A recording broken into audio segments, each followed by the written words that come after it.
এই যে দেখেন, আপনারা সবাই ভাবেন যে আমি খালি লাইভে বসে থাকি আর আজাইরা ভিডিও করি। দেখেন তো, এই জায়গায় 2 কেজি আমার পুঁটি মাছ আইনা দিচ্ছে। এই 2 কেজি পুঁটি মাছ আসরে আজানের থেকে যে বইছি, এখন কয়টা বাজে? মাগরিবের আজান দিয়ে মনে হয় 7টা, পৌনে 7টার মতো বাইজা গেছে। এখন আমি কুটতেই আছি। আমি একটা হলাম সিজারের মানুষ, আরেকটা আমার মাজা বিষ করে সিজারের পরে। তারপরেও দেখেন এই মাছগুলা কুইটা রাইন্দা বাইরা দিতে হইব, আজকেই রাইন্দা দিতে হইব, আজকেই খাওয়ান লাগবো। এত কিছু করার পরও এই মানুষটা করবো কি? বাসায় বয়ে বয়ে থাকে, কি করো? খালি ঘুমাও আর খাও। যখন এই কথা কয় না, তখন মনটা চায় কি এই সংসার মংসার ফালাইয়া থিয়া যায় গে। আবার মুখের দিকে তাকাইলে কই কারে ফালাই থিয়া যান, এর লিগা ফালাইয়া থিয়া যাইতে পারি না। যদি মানুষের বউ মতো হইতাম যে 19-20 হলে ফালাইয়া থিয়া থিয়া যাইতাম গা, তাইলে হয়তো বা ভালো থাকতে পারতাম।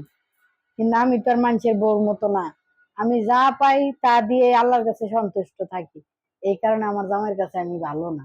যদি মানুষের বউর মতো চাহিদা থাকতো বেশি, এটা দিলা না, ওইটা খাওয়াইলা না, মাসের ভিতরে 4 সের 5 সের জামা কাপড় কিনা দিলা না, স্বর্ণের দুল কিনা দিলা না, তাইলে ভালো থাকতাম। এখন তো আমার তো দেখেনি, হাত খালি, গলা খালি, নাক খালি, নাকটা একটু স্বর্ণ আছে, তাতেও বলে আমি বলে ভালো না। আর কেমনে ভালো থাকুম কইতে পারেন আমার একটু? তার কেমনে ভালো থাকুম আমি? আমার কর মতো কোনো ভাষা নাই, বুঝছেন?